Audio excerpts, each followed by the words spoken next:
মাছে ভাতে বাঙালি। তো আজকে একটা নতুন ধরনের জিনিস করছি, পেঁয়াজকলি দিয়ে মাছ। দেখতে পাচ্ছেন মাছের চেহারাটা কীরকম? হ্যাঁ, তো এইটা আমি করব কি, সর্ষে কাঁচা লঙ্কা নুন দিয়ে সর্ষেটা বেটে রেখেছি, আর মাছটা ভাজবো।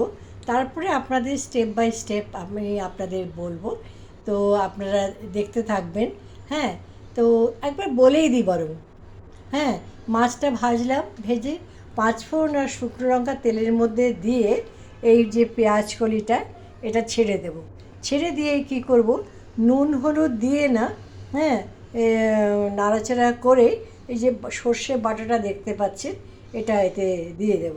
সর্ষে বাটা দিয়ে নাড়াচাড়া করার পরে যতটুকু জল আপনার দরকার ততটুকু জল দেবেন। পেঁয়াজকলি তো আগেই দিয়ে দিয়েছেন, সুতরাং পেঁয়াজকলিটা সম্বন্ধে আপনাদের জানা হয়ে গেল।